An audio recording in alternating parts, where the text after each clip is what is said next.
دې نه دی خبر چې زما نوی کال کم یو دی او دا کم چې ختمیږي دا د چا کال دی. ډېر په افسوس سره زه دا خبره کوم چې نن تقریبا په 100% کې به 90% مسلمانان دا د دې نه بالکل ناخبره وي. د عوامو خبره کوم، بالکل به د دې نه ناخبره وي چې یاره زما نوی کال په څه باندې شروع کېږي او په څه باندې ختمیږي. بیا ورپسې نیو ایئر که تاسو وګورئ، نیو ایئر چې کله تاسو وګورئ په دې فیسبوکونو او د سیزونو کې سوشل میډیا باندې هر مسلمان به پوسټ خامخا شیر کوي، هر مسلمان به بل مسلمان ته خامخا میسج کوي په ګروپونو کې، په واتس اپ او په دې سیزونو کې، او څه به ورسره لیکي نوی کال دی مبارک شه او نیا سال مبارک او هیپی نیو ایئر.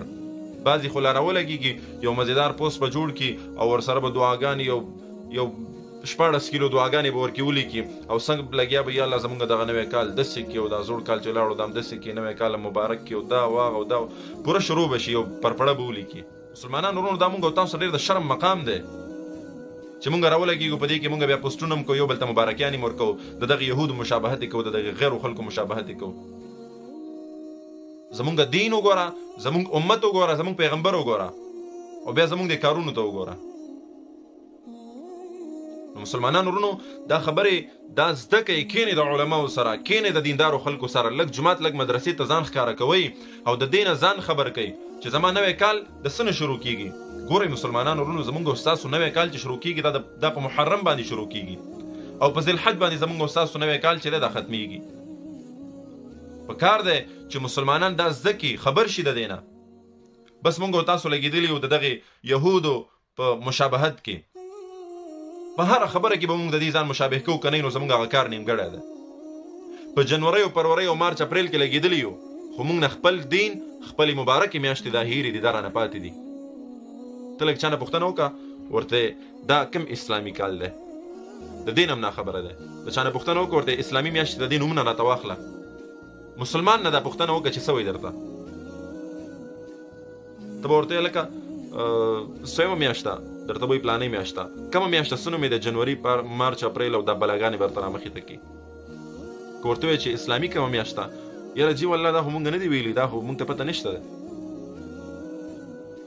نو مسلمانان ورونو دا ډېر د شرم مقام دی مونږ او تاسو دپاره. څومره د شرم مقام به چې یو مسلمان به راپاسي او په دغه کرسمرسو کې او په دغه نیو ایئر وغیره کې د دغه یهودو چې څومره خرافات دي په دې کې مسلمانان شرکت کوي. شرم مقام دی قسم په الله مسلمانانو دپاره. تاسو چېرته کتلی دی چې یو یهودي راغلی دی او د رمضان المبارک په میاشت کې مونږ سره یو روژه نیولې ده او ویلي دي چې یاره مسلمانان روژې نیسي نو زه د دې سره ملګرتیا کوم او د دې سره د مینې هغه اظهار کوم او زه یو روژه نیسم. تاسو چېرته یو یهودي لیدلی دی؟ بیا تاسو چېرته یو هندو لیدلی دی چې د غټ اختر په ورځ راغلي او قرباني کړي چې یاره مسلمانان نن قرباني کوي او غټ اختر دی او زه یو قرباني کومه چې د دغې مسلمانانو په خوشحالۍ کې زم شریک شم او یو یکجهتي او یو اظهار محبت ورسره زم وکړم. تاسو به یو عیسائی لیدلی چې موږ سره د وړوکي اختر په خوشحالۍ کې شریک شوی نم دی لیدلی. نو بیا مسلمانانو موږ او تاسو د سوچ مقام دی چې موږ د کرسمرس او په دغه سیزونو کې ځان دې سره شریکو په نیو ایئر وغیره کې او اپریل پول او دا پلانۍ لانجې خرافات شروع کړي او په دې کې موږ ورسره شریک کیږو. ډېر د شرم مقام دی موږ او تاسو دپاره. نو مسلمانانو ورونو د دغه 10 منټه خبرو تقریبا 10 منټه برابرېږي. د دې مقصد زما دا دی چې د دې سیزون نه موږ ځان وساتو او د خپل دین نه موږ ځان خبر کړو، د خپل د اسلامي چې کومې میاشتې د هغې نه ځان خبر کړو، د خپلو کلونو نه ځان خبر کړو، د خپل تاریخ نه ځان خبر کړو.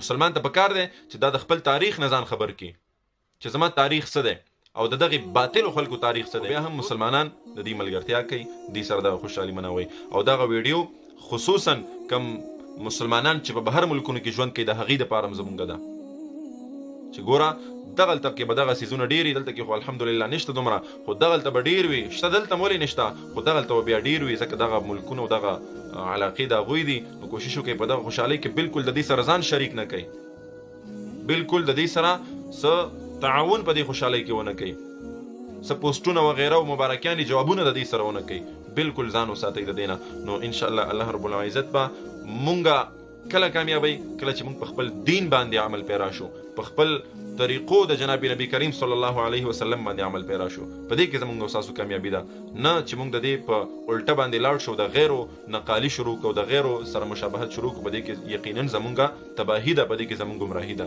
الله رب العزت دې موږ دغه يهود او عیسایانو چې څومره خرافات دي د دې نه محفوظ وساتي، د دې د مشابهت نه الله رب العزت موږ او تاسو محفوظ وساتي، او په دین اسلام باندې دي، په دغه مبارک دین باندې دي الله رب العزت موږ او تاسو ته عمل او استقامت را نصیب کی. واخر دعوانا ان الحمد لله رب العالمين. السلام عليكم